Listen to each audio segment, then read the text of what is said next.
This week marks 25 years since Express Flight 508 crashed in Birmingham, killing 13 people and injuring 4 others on the ground. It still stands as Alabama's worst air disaster. In part 2 of his special report, Remembering Flight 508, CBS 42 News anchor Art Franklin introduces us to the only passenger who survived that crash.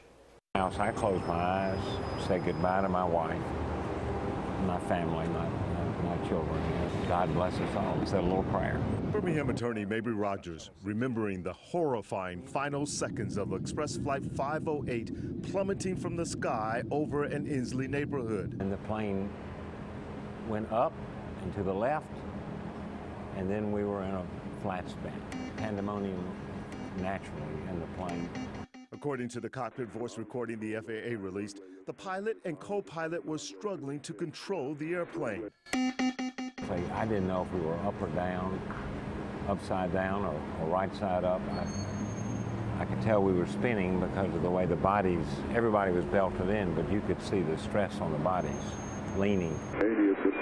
The recording ends at 6:11 and 27 seconds. Flight 508 had crashed. I could see a window through the smoke to my right. I could see light. I picked up a chair, broke the window, and then climbed up, and thank God it wasn't the 3rd floor. I mean, it was just about 10 feet up. Rogers dropped to the ground. Both his legs were broken. But I slithered because of the pain, and 2 men jumped over a fence, neighborhood men, and I asked the 2 men to move me down the alley because the fire was really raging, and you could hear what I thought were explosions. The other passengers, 12 of them, and the co-pilot died in the fire. Neighbors tried to rescue them. Rogers said the pilot somehow escaped through the plane's front window. He got out when we hit that first house, and he was found in the yard of the first house. The National Transportation Safety Board's final report blamed pilot Francis Fernandez for the crash. As we looked at Rogers' scrapbook about the plane crash, I asked him if he blamed the pilot. I certainly forgave him. I do think that they both made a terrible mistake of judgment, flying into that cloud.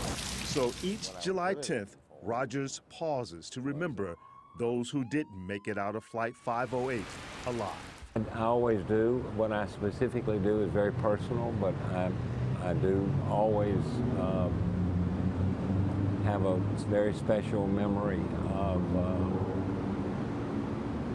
everybody on that plane, every single person. Art Franklin, CBS 42 News. You can't imagine. A jury awarded the people injured on the ground more than $400,000. And that airline went out of business after that crash in Inslee. You'll find Art's complete report on the crash of Express Flight 508 on our website at WIAT.com.